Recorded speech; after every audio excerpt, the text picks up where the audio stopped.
messieurs, bienvenue à Metro News. Voici les principaux titres qui seront développés aujourd'hui.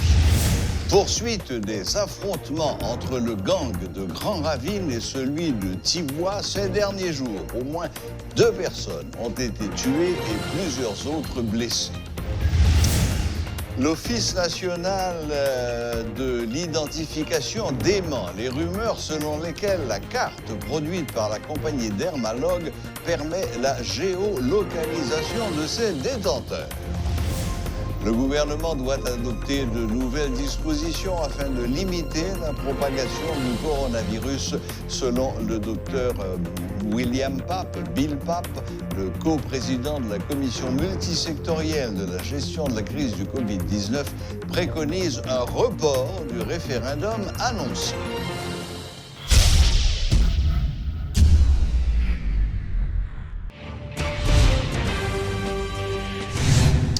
Aucune statistique n'est disponible sur le nombre exact de personnes tuées ou blessées lors des affrontements entre les gangs de Grand Ravine et de Thibois. Il s'agit d'une guerre ancienne qui ressurgit à l'approche des prochaines joutes électorales. Chaque gang veut contrôler plus de territoire dans le quartier de Martissan, meurtri par les violences et les enlèvements perpétrés par les différents groupes armés de cette circonscription de Port-au-Prince. Les chefs de gang de Grand Ravine ont lancé une offensive pour récupérer les quartiers de Martissan 1, 2, 3 et 7 qu'ils contrôlaient jadis. Leur assaut est motivé par la nécessité de réduire les trajets pour entrer dans leurs repères. Les tronçons de Martissan 3 et 7 sont plus faciles d'accès pour les bandits de Grand Ravine. La reprise de ces territoires permettrait de relancer à grande échelle le kidnapping à partir de leurs repères. Les bandits de Grand Ravine, bénéficiant du support de leurs alliés du village de Dieu, sont en train de récupérer les quartiers d'où ils avaient été chassés par le gang de Thibois. Une vidéo virale circule sur tous les réseaux sociaux. On y voit quelqu'un en train d'arracher une puce insérée dans une carte d'identification nationale et il explique que cette puce est douée de tous les mauvais sorts qui soient. Pour faire le point sur cette question sensible, malgré tout, nous avons avec nous ce soir le directeur de communication de l'ONI, M. Wandi Charles. Bonsoir, Wandi Charles. Bonsoir, M. Klein, et bonsoir également aux téléspectateurs et téléspectatrices de Télémétropole. Alors, M. Wandi Charles, que faut-il penser de cette vidéo et c'est quoi exactement cette puce? Monsieur Klein, permettez-moi de m'exprimer en créole, question de couvrir tout le monde. Pas de problème. D'accord, pas de problème. Merci. Plus ça qui en dedans carte identification nationale là, c'est un plus et son circuit intégré, c'est-à-dire c'est un petit appareil et en miniature qui en dedans carte là qui permettent que information qui sous surface code là, est également inscrit en dedans plus ça, son mesure de sécurité recueillie. Parce que ça qui arrive que en Haïti, bon monde qu'on écrit les décollages, on a besoin d'elle et puis il falsifier les inscriptions, les informations qui liées à données biographiques ou du moins données biométriques. Maintenant, si que mon a fait ça, pour capable authentifier code là, si que l'état nommé en institution, il est capable de prendre un appareil qui est capable de lire document ça, un lecteur de document, là juste scanner code là, là pour est-ce que inscription qui sous code là, qui sous surface là, est égal avec inscription qui est gravée en d'un puce là. C'est pas n'importe monde qui a intégré un puce en dans code. Donc même si les réseaux de faussaires sont arrivés à faire une fausse code, c'est difficile pour que sinon impossible pour intégrer un puce là-dedans avec les mêmes informations. Donc puce là, c'est en mesure de sécurité en plus de ça code là gagne déjà. C'est ça. Parce que grand pile monde qui avait fait connaître, fait quoi que plus ça, c'est un moyen pour géolocaliser mettre 4 là, ça n'a rien à voir. Ça n'a rien à voir. D'ailleurs, géolocalisation, il demande un pile moyen pour géolocaliser un monde selon des informations que me disposez. Il faut que tu aies fait avec un GPS, ou du moins, il faut que tu aies Internet à haut débit et en temps réel pour capable de géolocaliser un monde.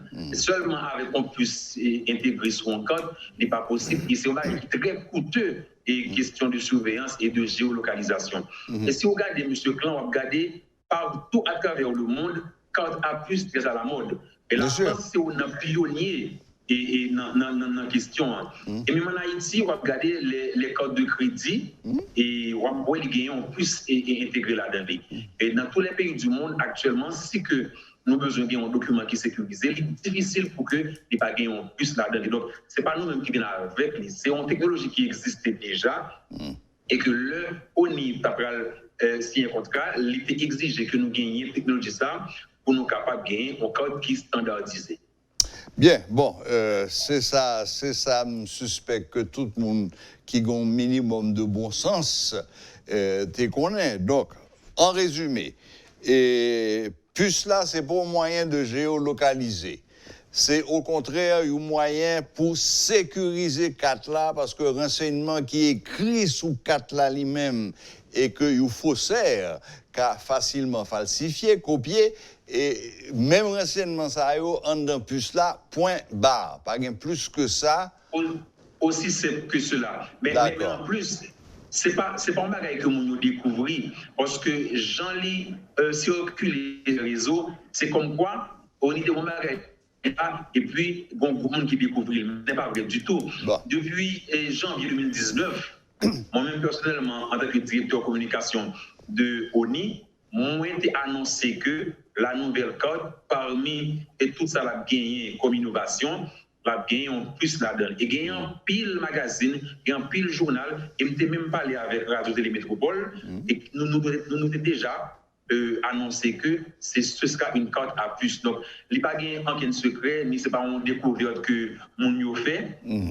C'était annoncé que la nouvelle carte serait dotée d'un plus électronique. Bon, alors maintenant, malheureusement, si il y a des gens qui voient des vidéos virales ça avec nègla, petit couteau là, qui a retiré plus là, si il y a une quantité de gens qui te convainquent de faire travail ça veut dire que 4 là pas bon encore? En fait, c'est malheureux que y a un groupe de monde est manipulé de l'autre monde qui est dans la population qui malheureusement pas gagné assez d'informations. Qui étaient manipulés. Et nous avons ça avec un pile étonnement. Monde qui falsifie les documents, parce que son falsification liée. Son dégradation de documents. Dégradation. Le document pas valide encore. Il n'est pas valide encore. La banque avec, ou bien on a besoin de transfert. Une fois que le document est retrouvé là-dedans, personnel et dans le bureau côté ou présentant là, c'est sûr que le document est irrecevable. Il y a refusé. On va l'obliger de venir refaire l'autre et quand dans ONI et quand ça a toujours bien plus là-dedans. Et ça. Tout le monde qui retire plus là, le document pas valide. Maintenant, sur le plan pénal, et comme c'est destruction de biens publics, ça va bien comme suivi, mais au niveau de ONI, et monde ça le document ça pas valide encore. Donc la police est retournée une fois code et la code sera toujours dotée de cette puce. Donc très bien. Nous avons son message sur les monsieur Clan à tout le monde qui suit Télémétropole, pas quitter de monde qui peut-être gagne de leur intérêt, manipuler nous. On document nous passer en pile et misère pour que nous fassions par rapport avec les structures nous qui est malheureusement et nous ça ne pas qu'à joindre comme efficacité on li passe en pile temps pour jeune cadre là et malheureusement donc l'offre gain là mais on pas quitter aucun monde fait que ou dégrader document ça puisque on a repasser même temps ça pour joindre donc mon yo garder calme nous qu'embé code nous mais nous parce que moi sûr que peut-être monde qui orchestre campagne ça monde qui caché derrière ça pas par là il pas retirer plus là les billets serrés dans le portefeuille des poches alors que lui-même, là, vous allez retirer pour là. Parce que soit vous retirez plus qui dans le code ONI, mais vous allez retirer plus qui dans le code de crédit là, vous allez retirer plus qui sous passeport actuel qui a fait, vous allez retirer plus si que vous voyagez à l'étranger, vous avez un green card, ou bien vous avez un document qui gagne plus là-dedans. Non, mais écoutez, nous allons faire le monde entier rire, nous, puisque n'importe qui gagne un téléphone intelligent en main, il juste aller sur Google, les gars des codes à plus, l'argent tout renseignement qui est nécessaire. Donc, c'est pas normal du tout que le monde qui est manipulé et qu'il y a pas un document qui est dans qui est extrêmement utile. Tout à fait d'accord avec vous, M. Wendy Charles. Surtout, tant pis, pas jouer dans le cadre là, pas essayer de retirer des puces. Et c'est sous système qui mondial, qu'on est là, tout côté aller, qu'on bonne carte qui gagne puce là-dedans. Et c'est pas aucun espionnage, il y a bien fait sous dos nous. Donc, tant pis, qu'un carte l'argent lié pour nous servir à faire. Pour terminer rapidement, M. Charles, on fait quelques chiffres et où est dans qui point nous y est qu'on est là. Et combien de cartes nous avons livrées dans ONI? En fait, dernier chiffre que moi j'ai gagné par rapport avec la quantité de codes qui enregistrés, puisque récemment nous avons transféré par CEPA au registre et qui est fermé pour que soient capable de gagner un contrôle sur lui, pour être capable d'acheminer à qui de droit pour suite est nécessaire. Il y a plus que 4,5 millions de citoyens qui enregistrés dans la base de données. Si ça gagne peut-être 2 par semaine, près de mois, parce qu'on a vraiment dépassé. Et parce que dans pas trop longtemps, on a gagné près de 5 millions de monde qui enregistrés dans la base de données. Très bien. Et maintenant, par rapport à registre référendaire là, est-ce qu'on compte combien de monde qui actuellement en dans registre référendaire là? Moi, j'ai un chiffre, il faut que je regarde pour vous. Mais ça que nous avons acheminé par KEPA récemment, moi rapidement garder chiffre pour vous. OK. Quantité de monde qui sont dernière fois que je chiffre, lit exactement 4 654 136 monde. Mais moi j'étais supposé peut-être quantité que nous avons CEPA. Si que document maintenant n'est pas fait un défaut, dernier communiqué que l'ONIT mettait dehors, c'était 4 430 720. Et Jean Mzola, dernier document maintenant, il gagne en quantité en plus. Et comme ça, un mois, depuis nous, en fait, c'est chaque mois que nous faisons bilan ça, peut-être mois ça, il vient voir peut-être 4 800 000 ou déjà atteindre 5 millions. Très bien. Bon, eh bien, pour être conservateur, on a dit qu'à l'heure actuelle, il y a entre 4,5 millions et 5 millions d'électeurs qui sous registre référendaire là et qui ont 4 dans le donc si vous voulez et si vous êtes capable, vous voler. En petite précision, M. Klein, toutes 4,5 millions, environ 5 millions, pour gagner un code dans le moi, justement, profiter de la plateforme pour que nous lancions un appel à tous les citoyens pour que vous passez récupérer le code dans le bureau qui a été fait là. Parce qu'en général, 8 jours après avoir produit la demande, vous devez rendre nous dans le centre et récupérer le code là. Je tout dit tout rapidement, si vous moi, si on a perdu le code, pas le refaire, parce que la bloqué dans le système, on a juste demandé pour que vous fassiez une déclaration de perte et pour que dans le bureau, il y a reproduit le code là parce que nous avons information dans la base de données. Si le code là a une erreur, tout pas refaire. Bien avec le code qui a une erreur là, avec une copie pièce que vous fait là, il a corrigé le système, il a sorti le code là. Chaque fois qu'on fait le code là 2 fois, ça c'est pas ONI qui autorise au faire, il bloqué le système pour vérification.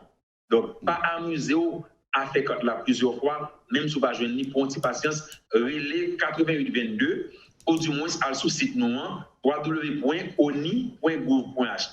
pour capable de faire recherche pour contour.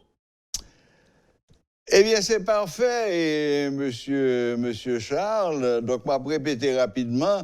Et tant pis, s'il vous plaît, si nous déjà fait demande là, courir à le chercher 4 nous, il faut compter 8 jours après qu'au fin fait demande là pour récupérer 4 là. C'est bien ça, à peu près 8 jours.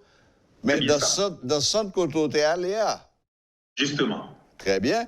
Et puis, si vous avez l'autre problème, pas hésiter à régler le numéro de téléphone 88 22 88 22. Voilà, parfait.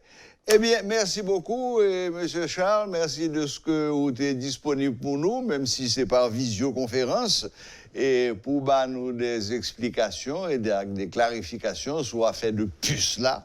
Pas moyen Katio, pas le jouer à Katio, c'est des documents trop importants. Et puis, sous état d'inscription à l'heure actuelle.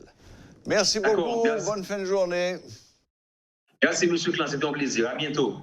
À très bientôt.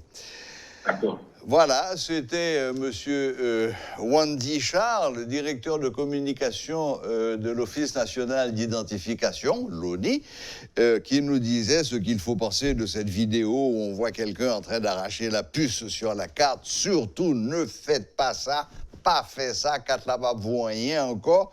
Et puis, qui rappelait numéro de téléphone 88 22 88 22 et sous besoin gain des éclaircissements sous des marches pour faire, etc. Sous tes fait demande là, tant 8 jours, à chercher 4 là, ou à Des montagnes de détritus de différentes natures jonchent plusieurs zones de la capitale à la veille de la Journée mondiale de l'environnement. D'où viennent ces ordures? Quelles sont les conséquences sur l'environnement et la santé? Rodolphe Pierre-Louis a sillonné plusieurs quartiers de la capitale. Suivez son reportage. C'est une pratique devenue courante. Les déchets s'amoncellent dans les rues. Nous sommes à Delma, plus exactement à côté d'un supermarché devant lequel les détritus s'entassent. À notre arrivée, un camion communal procède à leur ramassage. Certains éboueurs portent un masque, d'autres n'en ont pas. Environ 2 fois par mois, ils sont obligés de procéder ainsi afin d'éviter que les déchets n'empiètent sur la rue et perturbent la circulation. Après avoir quitté la commune dirigée par l'édile Wilson Jody, nous nous rendons dans le centre-ville en passant par Nazon. Là encore, des tas d'immondices retiennent l'attention. Les déchets sont de différentes natures et encombrent totalement le trottoir, privant les piétons de leur espace réservé. Les véhicules circulent tant bien que mal. À Bois-Vernat, des agents de la mairie de Port-au-Prince, qui viennent tout juste de retirer les déchets accumulés depuis des semaines, ne portait aucune protection contre le coronavirus. À Turgeau, une ravine est complètement remplie d'ordures alors que la saison cyclonique débute et qu'elle s'annonce pluvieuse. Inutile de s'apesantir sur les risques qu'encourt la capitale. Les marchés publics, à Pétionville, à Delma ou dans le centre-ville, sont environnés de masses impressionnantes de déchets entassés depuis des jours dans l'attente d'une intervention des agents de la mairie. Quelques poubelles sont visibles, mais elles sont bien insuffisantes pour y déposer la quantité produite par jour. Chaque citoyen accumule les déchets chez lui et attend parfois la tombée de la nuit pour aller les jeter dans un lieu où les eaux de ruissellement les emporteront. Il y a aussi ceux qui les brûlent, les déposent chez leurs voisins ou encore les abandonnent n'importe où. Bref, la question de l'environnement, selon les constats, passe au second plan. Un autre aspect qui capte l'attention, ce sont ceux qui, après avoir consommé dans une assiette en forme ou un sachet d'eau, les jettent d'un tap-tap ou d'un bus dans la rue. Inutile de faire une remarque aux fautifs qui s'en contrefichent. À l'occasion de la Journée mondiale de l'environnement, célébrée le 5 juin, un petit périple dans différentes zones de la capitale permet de se faire une idée de la situation dans laquelle se trouve l'environnement.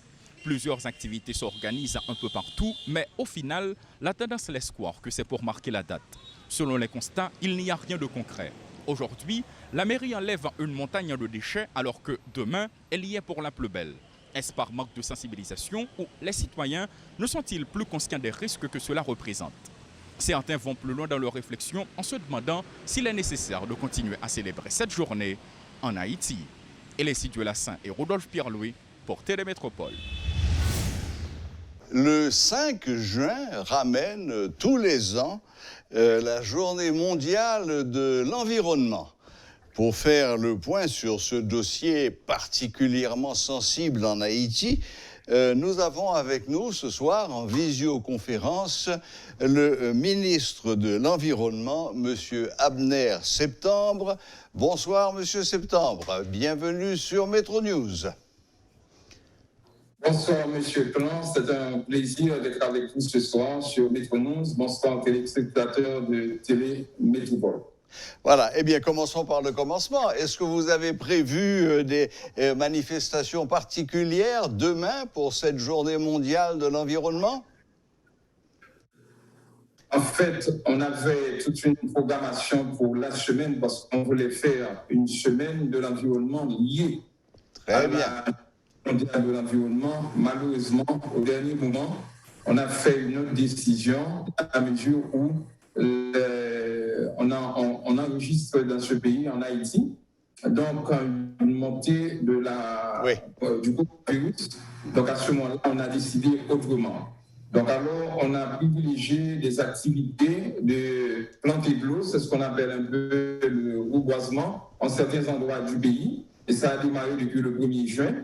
Et aujourd'hui, donc, on a eu une activité extrêmement importante, intéressante, avec des acteurs du secteur. C'est autour de la table sectorielle de l'environnement. Et je dois dire que c'est l'activité majeure en marge de la journée mondiale de l'environnement. Donc, vous avez mis l'accent sur... du point de vue politique de l'environnement, vous avez mis l'accent sur le reboisement. Parce qu'en effet, la déforestation est un problème qui nous menace depuis des décennies. Exactement. Bon, et moi, je ne vais pas entrer dans la dialectique des chiffres parce qu'on a un problème extrêmement important que le ministère de l'Environnement doit résoudre. Et on est en train de prendre des mesures, effectivement, et pour avoir un vrai système, une base de données qui permettrait d'utiliser des informations, des chiffres, qui cadrent bien avec la réalité. Mais le constat, d'une manière générale, d'une manière globale, c'est qu'on a un problème de couverts boisés dans ce pays. Alors, il faut faire la différence parce que quand on utilise les chiffres, on a tendance à tout mettre ensemble et ne pas faire le distinguo entre, par exemple, la forêt primaire, qui est ce que, par exemple, à l'arrivée du colon en Haïti, eh bien, qu'il a trouvé et qui fait partie de la genèse même de ce territoire. Ensuite, il y a le couvert boisé, il y a le couvert végétal. Le couvert boisé, c'est lié à la dynamique des arbres qui existent dans l'environnement. Dans le couvert végétal, ça inclut non seulement les arbres, mais tout ce qui est herbacées, herbes et autres. Donc, ça fait partie du couvert végétal. Donc, quand on apprécie à ces trois niveaux, effectivement, on a un problème très critique au niveau de la forêt primaire, mais au niveau secondaire, et en particulier couvert boisé, on a des espaces dans les plaines parce que la plus grande partie des interventions en termes de reboisement, eh bien, ces interventions-là couvrent principalement les zones de plaine et de montagnes de basse altitude, alors que les montagnes de moyenne et de haute altitude ont été négligées et étaient tout simplement, ils sont gérés eh bien, par les paysans avec leurs propres moyens. Et ensuite, donc, il y a tout le littoral.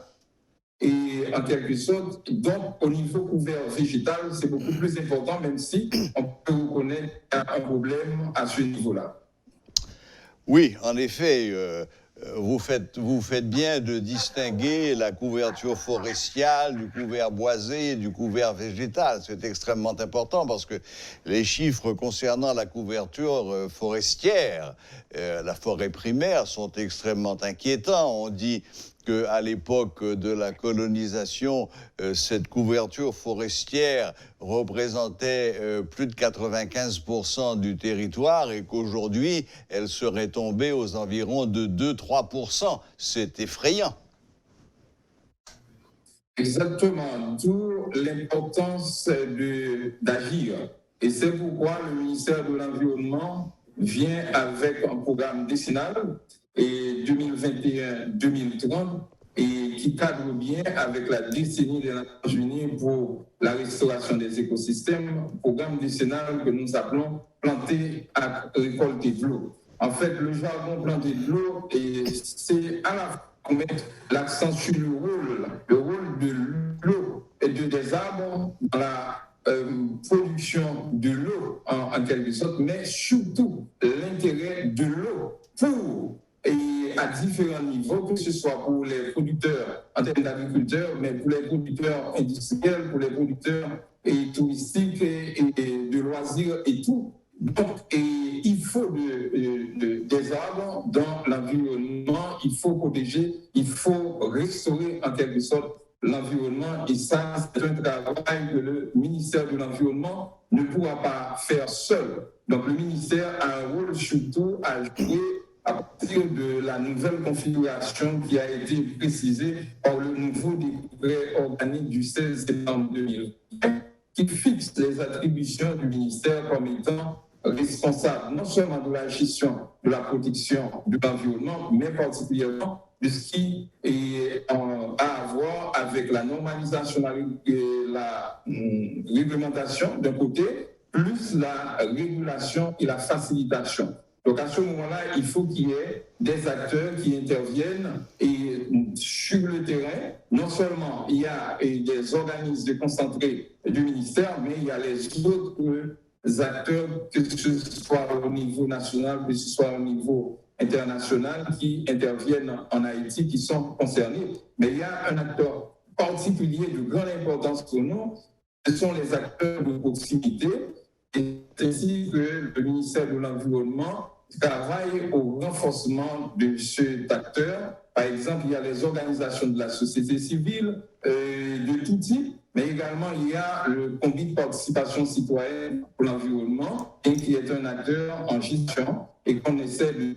Et ce sont des acteurs de proximité, non seulement qui possèdent une bonne connaissance du milieu, de la réalité, de la culture des gens, et qui sont là et qui respirent par les arbres, par l'environnement, et qui comprennent toute l'importance de protéger les arbres, de protéger l'environnement, parce que la protection de l'environnement ne se fait pas uniquement par les arbres, mais aussi toutes les formes d'utilisation de l'espace et non responsable pourra avoir un impact négatif sur l'environnement et par conséquent sur la vie. Un point de détail, Monsieur le Ministre. Beaucoup de gens disent que la nappe phréatique de la plaine du cul-de-sac est particulièrement polluée. Est-ce que vous confirmez? Eh bien, vous pouvez le constater avec l'agression des constructions de toutes sortes, et que ce soit sur le plan résidentiel, que ce soit sur le plan industriel et à d'autres niveaux, eh bien, vous avez effectivement une pression sur l'espace, étant donné que, par exemple, toutes les infrastructures en termes de drainage, de mesures de sécurisation de la nappe phréatique et de la nappe phréatique n'étant pas là, évidemment, on est dans cette situation. Ce n'est pas seulement une situation de pollution de la nappe, mais c'est également une exploitation anarchique mettant en péril. Et il faut aussi voir tout ce qui peut contribuer à la recharge de la nappe, que ce soit en hauteur pour faire en sorte que plus d'eau s'infiltre, c'est-à-dire entre dans la terre, et également par des structures de rétention et d'infiltration de charge de la nappe. Eh bien, il faut travailler à ces différents niveaux. Donc, il y a un véritable problème d'aménagement du territoire. Sans ce problème, il faut penser à toute la question d'aménagement du territoire, du plan d'urbanisme et autres. On dit que la situation est aussi assez catastrophique dans la ville du Cap. Bon, c'est un peu partout, c'est pas seulement à Port-au-Prince au Cap-Haïtien. Si vous regardez la situation, que ce soit du côté de la plaine de Léogane, de la plaine des Cayes et ailleurs, vous allez voir avec la migration ou l'exode rural, vous allez voir que les villes, ce qu'elles ont été il y a peut-être une cinquantaine d'années, eh bien, il y a toute une évolution, il y a une expansion anarchique qui se fait au détriment de l'environnement et même au détriment de l'esthétisme en quelque sorte. Donc à ce moment-là, il y a un travail de gestion, d'aménagement à faire. Je pense qu'on peut toujours corriger, même s'il y a beaucoup de dégâts qui sont faits. Et certainement, ça ne va pas être facile, mais l'État reste l'État. Il faut corriger ce problème, autrement, ça va non seulement s'aggraver, mais à ce moment-là, la situation va être vraiment dramatique, catastrophique. Et même si vous regardez au niveau du littoral, ce qui se passe dans les mangroves et tout ça, il y a toute une agression. Donc, à ce moment-là, il y a du travail à faire. Il faut que tout le monde, ce n'est pas uniquement l'État. Oui, l'État a un rôle extrêmement important, mais chaque citoyen est concerné par le drame de l'environnement en Haïti. Et nous n'avons pas dit un mot de la gestion des détritus. Mais ça, ce serait un sujet trop vaste pour qu'on l'aborde aujourd'hui. Alors, bon, monsieur Septembre. N'empêche, monsieur Clan? Oui, je ne vous ai pas entendu. Ah, oui, bon, on peut toujours rapidement dire quelque chose. Bon, le constat est là, en particulier au niveau de Port-au-Prince. Ça jonche les rues, on le voit. Mais ce qu'on voit, c'est peut-être pas le problème. Ce qu'on voit, c'est peut-être une conséquence du problème. Très souvent, ce qu'on voit, on dit c'est ça le problème, mais si vous regardez, le problème, c'est une liste très longue. Déjà au niveau du décret, ce qu'on appelle, pas décret de la loi, et Gary Boudot de septembre 2017. Donc, il y a, au lieu de résoudre le problème, eh bien, il y a des confusions qui ont été créées. Ça, c'est un niveau. Deuxièmement, il faut poser la question de la migration dont je parlais tantôt et les constructions anarchiques qui accompagnent et tout ça. Et l'incivisme du citoyen, il faut adresser toutes ces questions-là. Le manque de services à la communauté, le système de traitement, de collecte et de traitement des déchets, la question du drainage, le système de drainage et il faut ne pas oublier dans les autres villes. Et la question de l'environnement, des bassins versants en particulier, la dégradation de l'environnement, la valorisation des déchets qui jusqu'à présent, ce n'est pas une question assez avancée, alors que la technologie est très avancée dans le monde. La question de l'importation, vous avez de toutes sortes de bébés, que ce soit des vêtements, que ce soit des véhicules qui arrivent et qui tout de suite après se retrouvent quelque part et qui gênent la circulation, mais en même temps devient fatras ou détritus et pose des problèmes en quelque sorte. La question de l'économie informelle, partout il y a des marchés, et partout, et dans les rues, sur les trottoirs, et donc l'économie informelle, telle que organisée en Haïti, eh bien, ça pose problème. La question du transport, eh bien, les déchets arrivent de la province. Si vous allez, par exemple, du côté 3e, 4e avenue, vous allez voir ce qui existe dans la zone. Donc, c'est des déchets, même si c'est des déchets organiques, mais il s'est mêlé à des déchets plastiques. Donc, toute la question de l'autorité de l'État est posée, la question des routes et tout. Vous voyez, donc, la liste, ce que je dis là n'est pas exhaustif, mais on peut voir que le problème est très complexe et ça demande une intervention multisectorielle et multidisciplinaire en quelque sorte pour adresser ce problème. Donc, ce que vous voyez dans la presse et qui est un véritable problème de santé publique, et même, moi, il faut ajouter la question politique, parce que fort souvent aussi, on utilise les fatras comme un argument politique en quelque sorte. Vous voyez? Donc, ce n'est pas une question qu'on peut aborder à la légère, c'est une question qu'il faut aborder à tête reposée en impliquant tous les acteurs, en faisant valoir les responsabilités tout en apportant les services qu'il faut. Oui, d'accord avec vous, monsieur le ministre. Vous venez en quelque sorte de faire un bilan quasiment exhaustif de la situation, mais quand on regarde autour de soi, on a quand même le sentiment qu'il n'y a pas grand-chose qui a été fait dans ces domaines pour corriger toutes ces erreurs. Alors, si vous voulez bien, là, je vais vous donner quelques minutes. Pouvez-vous nous dresser un rapide bilan de votre ministère pour ces dernières années? Qu'est-ce que vous avez fait de concret pour corriger toutes ces erreurs? D'accord.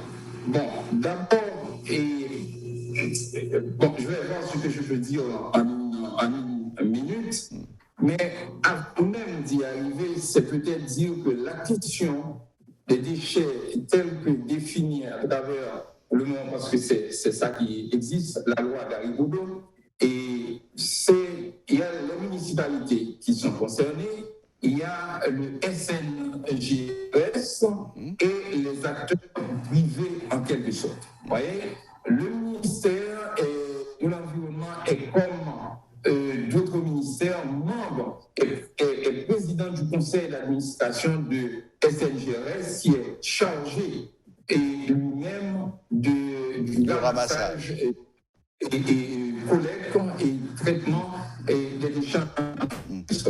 Parlant de mon bilan en tant que ministre durant les 15 derniers mois, et moi je dis qu'on a fait des choses extrêmement intéressantes et importantes aussi. Par exemple, sur le plan structurel organisationnel, on peut parler du décret organique qui était en souffrance depuis 25 ans.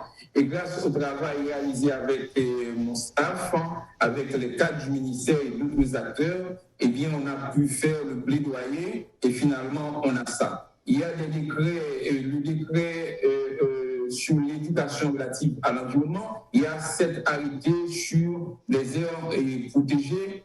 Il y a également sur le plan organisationnel et des protocoles signés avec 40 organisations de la société civile et la COPUA, qui est un regroupement d'universités. Il y a NWASH qui travaille dans l'eau et également avec des ministères en plus de ce qui existait avant avec le ministère de l'Éducation nationale. Et on peut parler de plus de 12 millions de plantules mises en terre avec de manière directe et indirecte, mais fournies par les centres de germoplastes. Et là, pendant mon ministère, on a inauguré 2 centres de germoplastes et actuellement, on a lancé 2 marchés pour la construction de 2 autres. On a déjà implanté, réalisé 16 pompes solaires et plus 7 autres en stade d'installation maintenant et 25 autres signés avec une firme taïwanaise qu'on va réaliser. N'était-ce que la Covid, la firme taïwanaise serait déjà sur place à réaliser l'installation et 25 autres, en plus de ces 25, vont arriver plus tard. Et puis, bon, il y a la mise en place de 2, ce qu'on appelle conduite de participation citoyenne pour l'environnement. Et j'en passe parce que la liste est vraiment longue. Par exemple, je peux citer pour ce qui concerne les familles, 3000 familles qui ont bénéficié grâce à la médiation du ministère de l'Environnement d'environ 9 millions de gouttes. Ce sont des allocations du gouvernement. Également, notre contribution à la lutte contre la COVID-19, que ce soit au niveau de sensibilisation, que ce soit au niveau de distribution de matériel sanitaire. Vraiment, je n'ai pas tout en tête. Et ce que, par exemple, on fait, qui sont faits au niveau des directions départementales et à d'autres niveaux, également des contrats, des lettres d'endossement données à des agences et partenaires techniques et financiers du ministère de l'Environnement auprès du fonds et GF et autres. Vraiment, monsieur Lang, et la liste est longue, on ne peut pas tout dire. Je n'ai pas tout en tête, mais c'est pour vous dire qu'il y a vraiment toute une dynamique. Et tout récemment, on a travaillé sur le cadre d'application du décret organique. Et aujourd'hui, on a eu une rencontre extrêmement intéressante et importante par visioconférence avec sur la table sectorielle de l'environnement. Ça implique tous les acteurs du secteur parce que l'environnement, c'est une question transversale, multisectorielle, pluridimensionnelle, ça implique différents acteurs. Et c'est le rôle du ministère de les mobiliser pour harmoniser l'approche, pour s'entendre sur les priorités, les zones où il faut intervenir, comment il faut intervenir, les résultats, le contrôle, l'évaluation, le suivi et tout ça. Merci, Monsieur le ministre, pour cette longue liste non exhaustive, avez-vous dit. Je crois que personne n'aura de mal à vous comprendre et à vous suivre pour tout ce qui touche au reboisement, aux 12 millions de plantules, aux nombreuses pompes solaires et pour l'agriculture, etc. Le seul point noir reste, et j'ai l'impression restera encore pendant quelque temps, celui de la gestion des détritus que malheureusement on voit tous les jours et partout où l'on va. C'est vrai, et comme je disais, ça demande beaucoup. Est-ce qu'on peut arrêter la vanne de la migration et vers Port-au-Prince? Et je pense qu'il y a une solution à chercher à ce niveau-là, parce que Port-au-Prince n'a pas été conçu pour tout ce monde, et entre-temps, non plus les infrastructures n'ont pas augmenté, ne se sont pas améliorées en quelque sorte. Vous comprenez, ce n'est pas un problème qu'on va pouvoir résoudre. Bien sûr, bien sûr, bien sûr, bien sûr. Bien sûr. Ah, j'ai l'impression qu'on a un petit problème de communication. Bon, de toute façon, je vais devoir mettre fin à cette interview. Merci beaucoup, Monsieur le Ministre, de vous être rendu disponible pour Métro News et pour faire le point sur ce que vous avez réalisé au sein du ministère de l'Environnement, sur les programmes que vous avez développés et sur ce qui reste encore à faire, malheureusement. Merci beaucoup. Bonne fin de journée. Merci à vous, M. Lang. Merci aux téléspectateurs de Radio-Télé Métropole. À bientôt. Voilà, c'était M. Abner Septembre, ministre de l'Environnement, qui faisait le point sur le bilan et les défis de son ministère. Voilà, la boucle est bouclée. Merci de nous rester fidèles. Excellent week-end à toutes et à tous et à la prochaine, même heure, même chaîne.